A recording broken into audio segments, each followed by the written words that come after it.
Thank you for tuning in. Let me help you, a loved one or friend, find your vegan soul through food, people, events, and culture.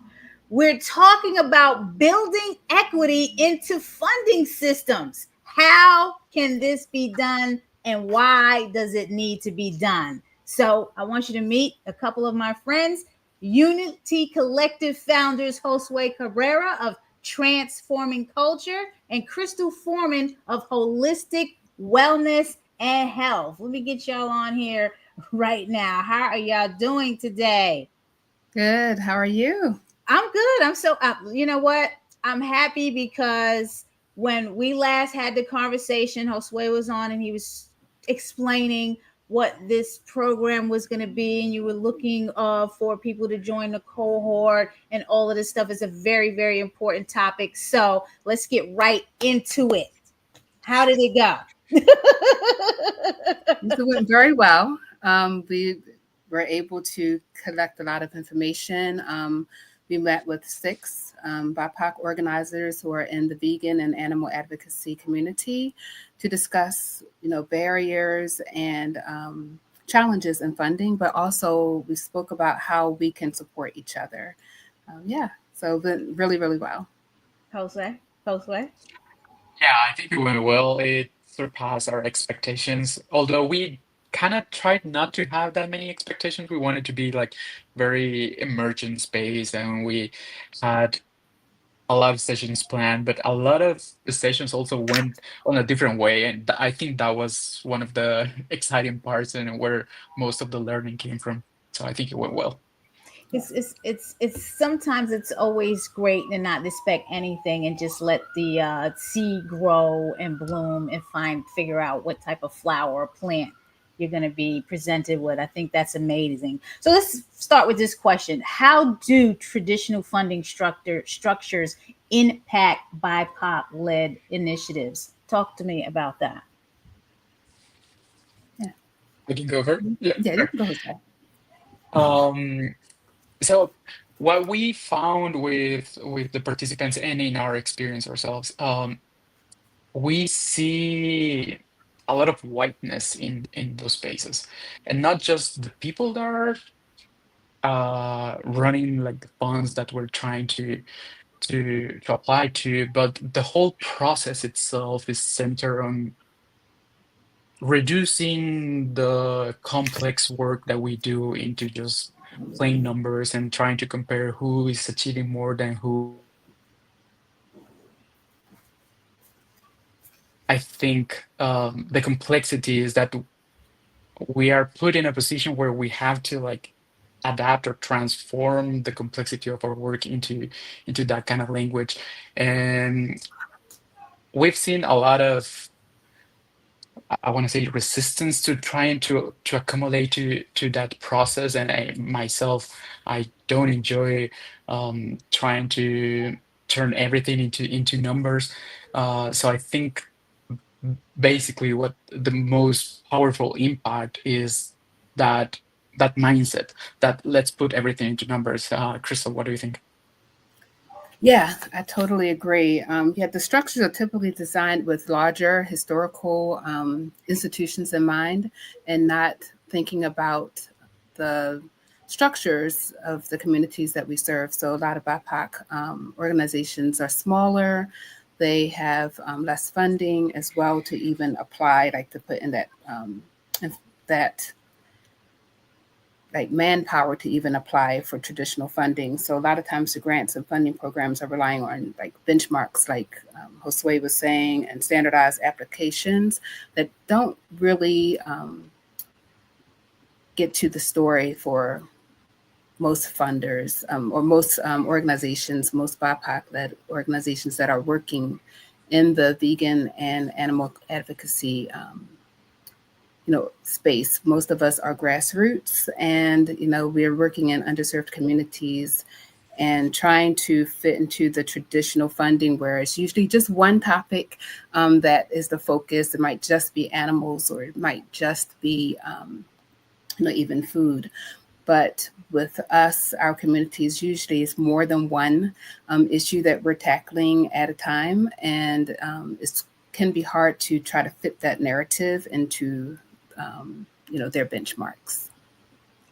I'm so glad that you all are talking about this, because I know how it is, and I know how it is to put a credit card down to fund something because somebody may say no or whatever. If I have a vision, and I can see the vision and this is going to work, but people don't understand it, and they don't see it. It's like, okay, well, am I not going to do it? Am I going to do it, or what? Sometimes it's like, you know what? I'll put the credit card on it. And then, we're going to just figure this out as we go along. So I get it, but it's very frustrating. Yeah. Very frustrating. So I'm glad that we're talking about this, because it's, it makes me angry, because unless you're building strong relationships with some of these funders, and then it's hard to start that, because then you got to be, you got to find out where they are, where they hang out, how they, you know what I'm saying? And then everybody doesn't have the accessibility or capacity to do that, but you got to start somewhere. So this project was very important.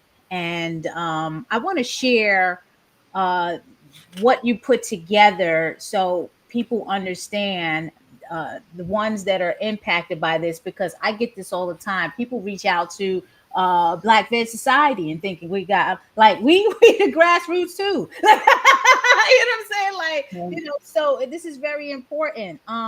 What is the importance of trust-based relationships, as I just talked about, building relationships versus transaction-based ones? Because a lot of the funders that I deal with, and we deal with Black Vet Society, is based off of trust based. Let's talk about that. Yeah, a lot of the funding structures today are transactional. There's like this unspoken dynamic of where funders hold the power, and recipients are expected to prove their worth, right? So every time we, like, over and over again, we have to prove that we're worthy of, being funded for the work we're doing. And it creates, a sense of insecurity for a lot of organizations. It's and frustration as well. Yeah. Yeah, Sure. Go ahead, Josue. I definitely want to hear from you. sorry.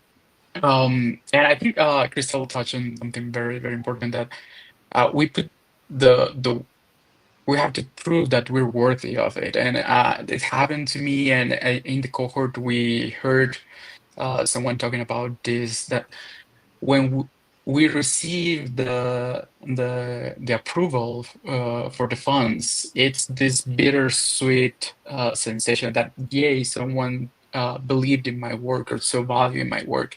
But it's this feeling of, I shouldn't be valuing my work based on that funder's opinion, or it's not the only thing or the main thing that should put value in my work. So it's this bittersweet feeling that, yay, someone's trusting me to do this work, someone's seeing value, but the value in the work shouldn't be based on their opinion. And I think trust-based relationships is a good way to tackle that. Yes, and what we heard again and again was the funders who took the time to listen, who actually trusted the organizations as experts in their communities, and who understood the impact beyond metrics, were the ones making the most meaningful contributions. And so, like, when relationships are transactional, or we switch from like that transactional to trust-based, something like really profound happens, because the funders actually become partners, right? They become partners in the mission, not gatekeepers.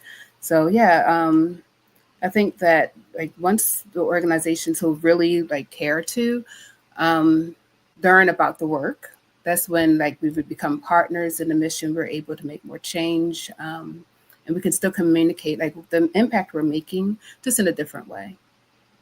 I love it.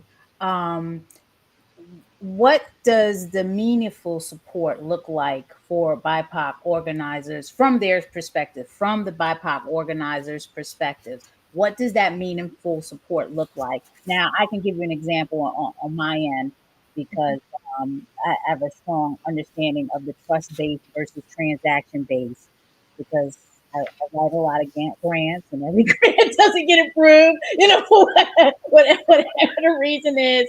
But those that get approved, I'm extended a meeting and we can have a discussion because maybe they need some more clarity, like what's really going on, and painting the big picture. So talk to me. What does that mean? What does the meaningful support look like from your perspective as organizer? Yeah, I think the cohort made it clear that it wasn't just about providing resources, but it's about how it's provided, right? So, like having flexibility when funding is given. I've noticed even when I was at AVA and I sat in some of the sessions, people were talking about like small funding, and they were talking about $1 million, right? And that was small funding, and right. And a few of us were sitting there like, wow, like we could do so much with that, right? And so just like support looks like being able to get multiple year funding, being able to get funding that actually supports the staff, for multiple years and not just a project or not just a few little things, but actually like can people afford to buy food for themselves? Can people, pay their bills? The activists and organizers and the leaders in this movement, we shouldn't be pulling out credit cards. We should not be pulling out. We do it, but we should not be. When I look at these other organizations who are very fully well funded, and one of the ladies from one of the organizations who was like, "Oh yeah, we're small, 1 million," she was telling another BIPOC person that, "Oh yes, you should get paid for your work," and and I'm like, yeah, like we should get paid for our work, right? But where is that funding going? Is it being spread equitably? I don't see it. And the funds are there. So there are plenty of organizations who've been doing work for years, like Black Veg Society, that's still not getting fully funded. There are newer organizations that are having innovative, ideas and really getting out there and doing the work, and they're not getting funded. So I think meaningful support looks like multiple year, being flexible, with reporting, being flexible with how funding's spent, still accountability, but being flexible as well, and actually giving funds. Yeah. I'm so glad we're having this conversation. I'm going to present what you presented at the Animal Rights and Vegan Advocacy Summit, which I missed this year in Los Angeles. I try to go every year, but I was so glad that you both were able to present on this. Now, folks, I'm going to share a link soon about how you can access this document because it's a wealth of information. And I zoomed into this page. Why? Why did I zoom into this page or this slide in the document? Well, because of the community resources. You're sharing resources. Sharing is caring. When I started out trying to get grants and support, there was a lot of hoarding of information. People didn't want to share where you can get funding. They didn't want to share, who, like it was crazy. You know what I'm saying? As soon as I found out I had information, hey, look, somebody has a grant, go apply for it, please. So one of us has to get it, or all of us has to get it. Sharing Right. is caring. So I like the fact that you have the grant writing templates, which I see is on Candid. Candid is a very important resource and site for nonprofits. You have MOUs. Let's talk about MOUs. MOUs are very important when you're getting into partnerships, whether it was two organizations working on one project. Very important to have MOUs, a wealth of information here. Talk about this page, please, because you got a lot in this document, but please, someone talk about this. Yeah. So one of the things people mentioned they needed help with, especially the newer organizations, was grant writing. Actually having templates of like how to even get started. So out of the cohort, we were all at different levels. Some people were just like brand new getting started, and some of us have been in the work for a little while. So even with us being in the work, we still need those templates. Things change. Even the sample MOU documents, like you said, with working together with different organizations, but also for the funders, being able to read those documents are important as well, knowing what you're signing and why you're signing it and making those agreements. Josue? Yeah, I think this page tries to uh, put everything that was discussed in the cohort, but there's still a lot of resources that we need to still add. We're still receiving like emails from people that were at AVA or that have received the resource and they want to add something. So this is a living document. If people feel like, oh, maybe I have another list of potential grants that I could share, we can add that there.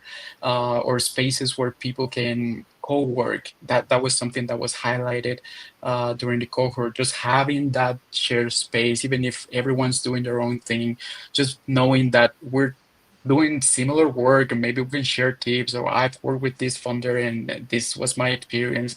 That kind of resource, that is very helpful. So we try to gather some of it here. We're still going to be adding more, and the intention is to, yeah, kind of like just normalize that sharing of information. We're not gonna have all the quote unquote solutions to it here, but the intention is to just normalize this sharing of information that I think is very useful.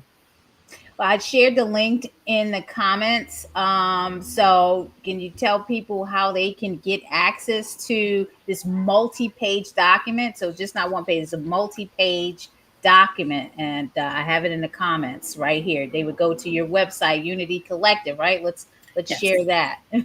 So they can go to unity-collective.org, then /mutual learning and /cohort-2024.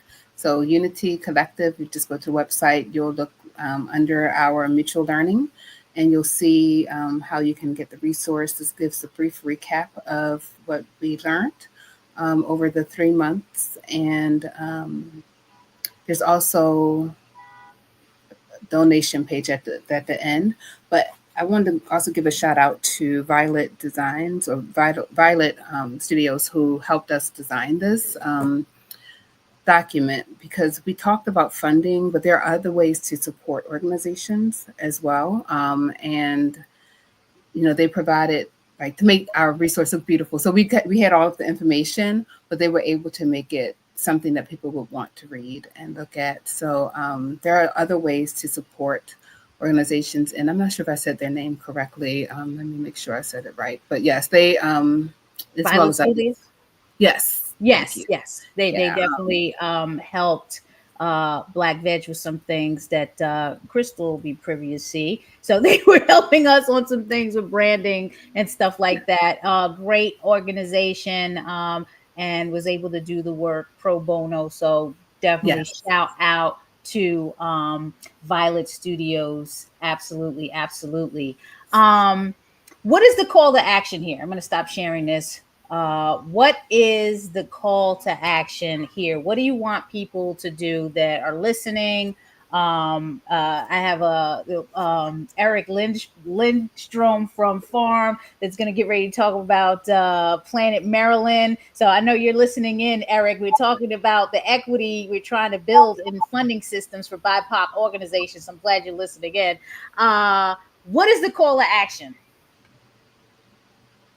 Yeah, for funders to, look at trust-based philanthropy as a model, to reach out to organizations that you see doing the work. You can look at a lot of different websites, but Black Veg, Unity Collective, as well as some other organizations, even Mercy for Animals shows, like organizations out there that are doing the work.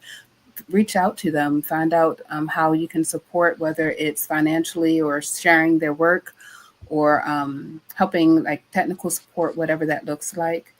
And for organizers and leaders, just being willing to say, I need help. And if you have the resources, being willing to share those resources and give the help. Just being supportive of each other, as right now funding structures have changed a lot in the past few months. Particularly in the US. And so I think it's going to require a lot more collaboration for us to get the work done, so that once again, we're not pulling out our own credit cards to do this work. Yes. Josue, how can people get more involved with the collective? I think right now the best way is to download the resource, check it out, and if you have anything that will complement what's in there, send us an email.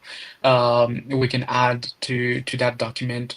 We're still planning future events, so I wouldn't necessarily say there's this coming, but there's something more coming. Uh, Hopefully something similar to this cohort. We are very excited with what came out of it and the whole experience, and just the feeling of just being together and sharing our experience. It felt like it was something needed, so we're looking to expand on that. But right now, download the resource. Let us know if you have any more resources that we can add there, and share it, and try to build those networks with the folks around you. Yeah. Thank you for that. You're tuning in to Naijha Speaks. Peace and blessings. Please like, share, subscribe to the channel. Naijha Speaks is a project of the Black Veg Society, because what are we doing? We're helping people find their vegan soul through food, people, events, and culture. So you can support the program with your tax deductible donation at blackvegsociety.org. And yes, the organization has found itself a lot of times when we were penny pinching, because I remember reaching out to Crystal a couple of times. I mean, what do you think we should do? Should we, give some funding to this fest in Baltimore? That's you know what I'm saying? Like, these are decisions that we have to make because people are crying for money and they're trying to get their projects off the ground. And that is a real scenario that happens all the time, every year. You know what I'm saying? So folks, please download this resource that Unity Collective has put together through the cohort. Lots of great information in there, and we really all we got, so we have to stick together. I'm gonna bring Eric Lindstrom on because I want to introduce you to him if you don't know him. Eric, I was actually trying to get Crystal out to Planet Virginia when I couldn't go. So that's Crystal Forman. She's a founding member of Black Veg Society. So been in the game for decades. So Eric's going to be talking about Planet Maryland, where Black Veg Society is a sponsor. We're also tabling. I'm also speaking for a few minutes. So, and that's happening next Saturday, June 22nd. So Sunday. I'm sorry, Sunday. Why am I saying Saturday? 10 days from well, today. That's why you're here, Eric, because we're going to talk about it. Okay. So it's a pleasure, Crystal and Josue. Let me know if you need anything else from me. If you're starting anything else, just reach out so we can get you back on and get these call to actions out. Okay. Thank you, Naijha. Thanks for having us. Have a good one. Thank you for your work. All right. I don't know why I keep saying Saturday. Yeah. I guess all the festivals are on Saturdays, but I've always heard people ask, like, can you do something on a Sunday? Can you do something? So I'm happy to know that you are having the Planet Maryland series on Sunday. I'm going to bring it up because I had it up a couple of minutes ago. But please talk to us about who you are and how this all started. Well, I want to start by thanking you, Naijha, and you look amazing as always. And I can't wait to see you in person in 10 days. So yes, 10 days. Yeah, the website is saying what? It says 9 days, 22 hours. That's what the website says. So it's Sunday, June 22nd at Elm Street Urban Park, which I know you're familiar with. It's 1 block off of Wisconsin Avenue, which is the main drag through Bethesda. And it's a very easy place to find. The metro stop is a couple of blocks away, if that. There's plenty of free parking in the lot that's right attached to Elm Street Park. There's no reason not to come to this event. And because of Black Veg Society, Veg Society of DC, Custom Ink, and Pink Moon, which is a new business in Bethesda, we've got an amazing lineup of sponsors helping to support this event. And as you scroll, please notice these amazing vendors who are going to be there. We have, I think, 20 now, 19 or 20 food vendors, which are sort of at the top of the website. Yeah, you'll recognize so many of these names. Yes. Zoe is coming back. In the Raw with Vegan Soul is coming back. Superior's there. Rooted 3, a amazing restaurant in Bethesda. Oh yeah, I've had them. Everybody knows Loving Hut. Oh yes, yes. Motherland Kitchen, and you can see it all right there. Curves. We're BK so Juices, I see them. Yes. They were there last year, I think. Yep. When I went down. So yes. I love it. The Sisters Serving You. I think that they were there. I'm not sure if they were there last year. It was another group. Motherland Kitchen. I remember them. They're amazing. Yeah. So we're so excited about the food vendors, and then as you continue to scroll, you'll see the exhibitors, some of the organizations that are there to hand out information, to talk about sustainability.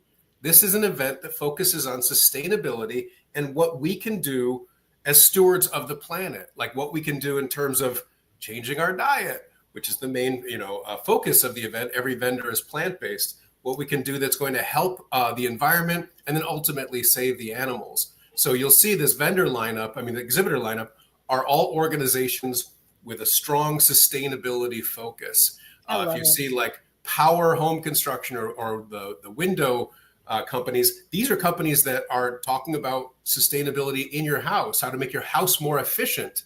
These are all steps that will help the planet. And then ultimately, as I'll keep coming back to, it's these vendors, it's these plant-based foods. That's what gets people out there. Show up at 11. Here's the nice part about it, Naijha, is you could show up at 11, grab lunch. See you. See me. Hear you next. You can show up at 11, grab lunch, listen to the talks, and I'm not even making this up. You have enough to do while you're there to stay all day and then get dinner. You could be there for noon and 5 p.m. and have both meals right there at Elm Street Urban Park in beautiful downtown Bethesda, Maryland. Oh, yeah. Bring the kids. Yes. We have the most amazing, we call it the Planet Play Zone. This year it's sponsored by Pink Moon, which you've got to check out their business. It's brand new in Bethesda.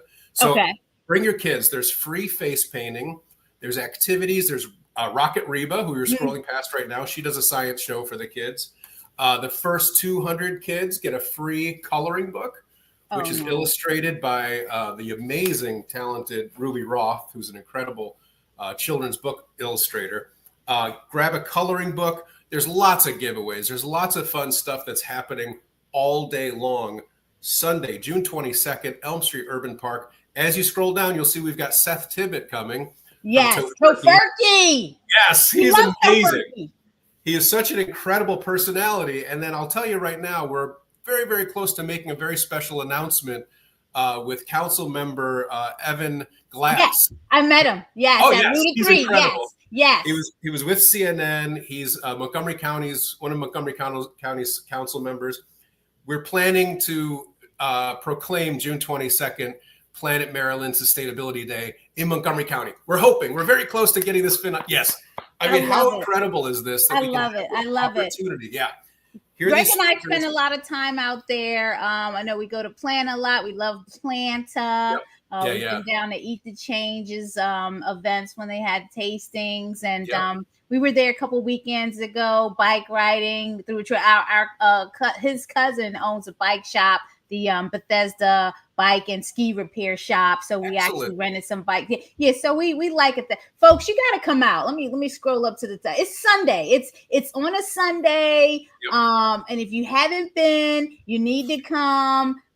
June 22nd from 11 to 6. I've been there a couple of times. It's always a great time out there. Very comfortable, very friendly, great vendors. The vibe is, and this will be the first time we're tabling there, and I'm speaking there. So that'll be different. But my daughter had a great time the last time we were there at the science project, they did on stage. I saw that picture that you were promoting, I'm like, wow, she was that excited. Awesome. The kids have a blast. I mean, there's just so much to do. And as you said, the location, not only is it like easy to get to with lots and lots of free parking and the metro stop right there, but you're in a park. It's so beautiful. You're in the shade. Of course, it's hopefully going to be a little bit warm on June 22nd. There's shady trees. There's nice areas where you can picnic. You can bring chairs. I remember one year there was a whole family that all had their folding chairs, and they just lined them up on this little hill, and they would just go get food and sit back down, go get food and sit back down. Spent the whole day. I was talking to them all day. They were having a blast. It's such a great moment. It's such a wonderful fourth year event.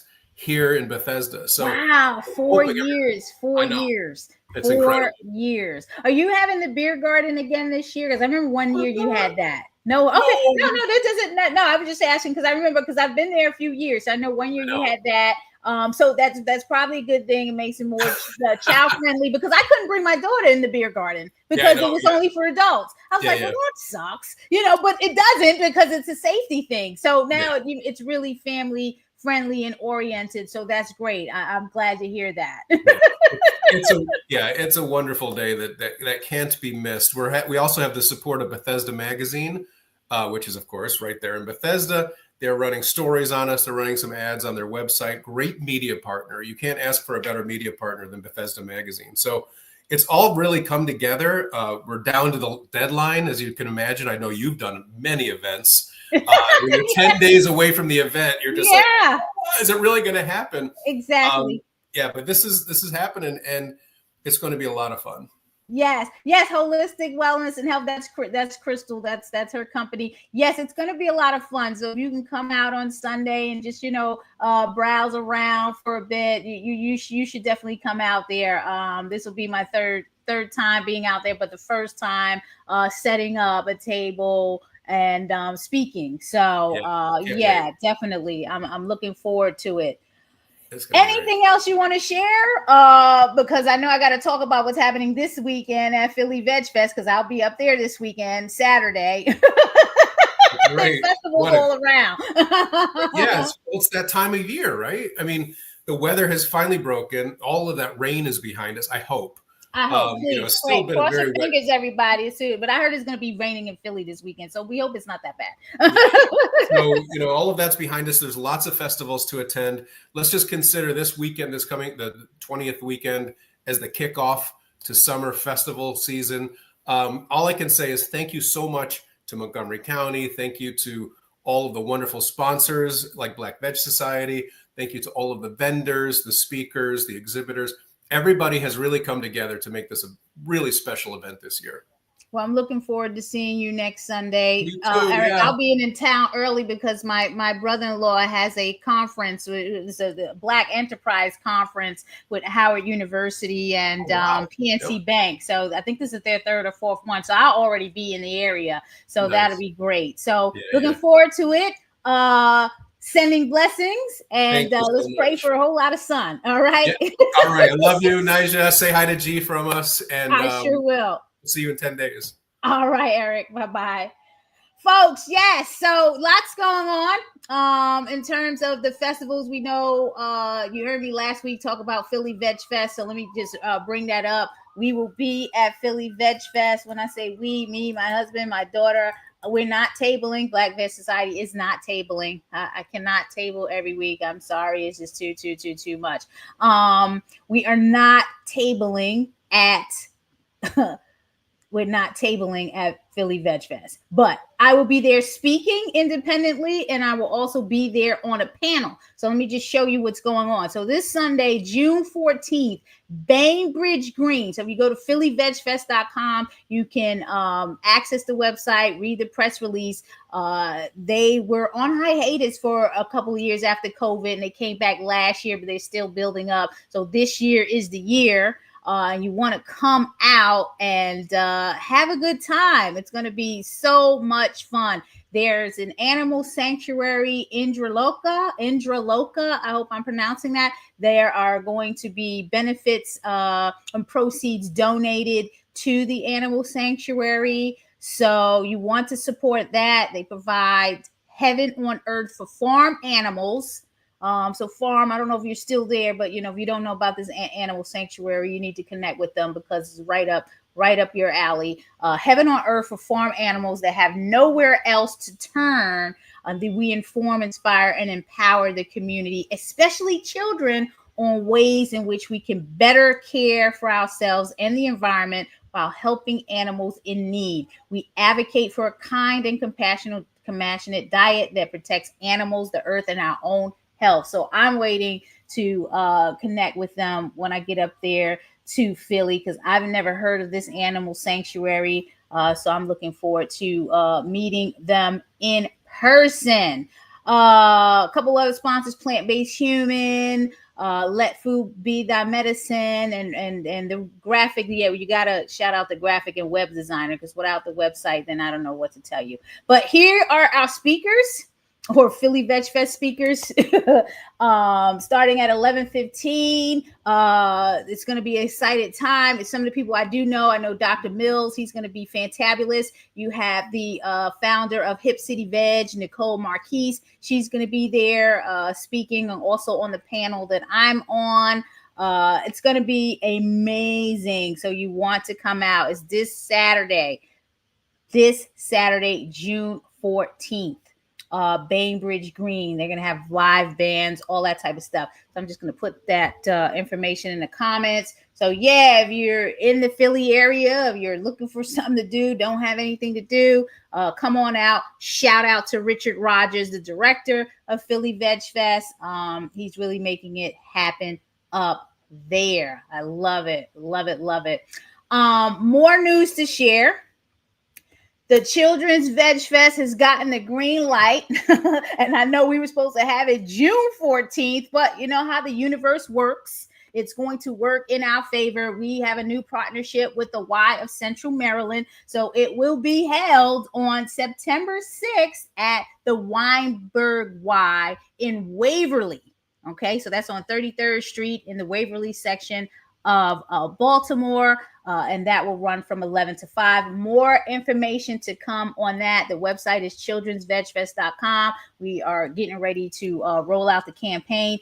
Thank goodness, because we were just waiting to secure a date. So Children's Veg Fest has the green light. It's September 6th at the Weinberg Y in Waverly. So more information to come. And we got some more surprises coming down the line, but I can't, share too much right now. So whatever you plan to do this weekend, please be well, be safe, and stay blessed. And stay dry or wet, however you have it. All right. Have a good one. Meeting you where you are. The meaning behind the slogan is that we meet the community where they are on their journey towards holistic health, a plant-based lifestyle, and veganism, whether it's physically, mentally, emotionally, or spiritually. We do this through people, food, events, and culture.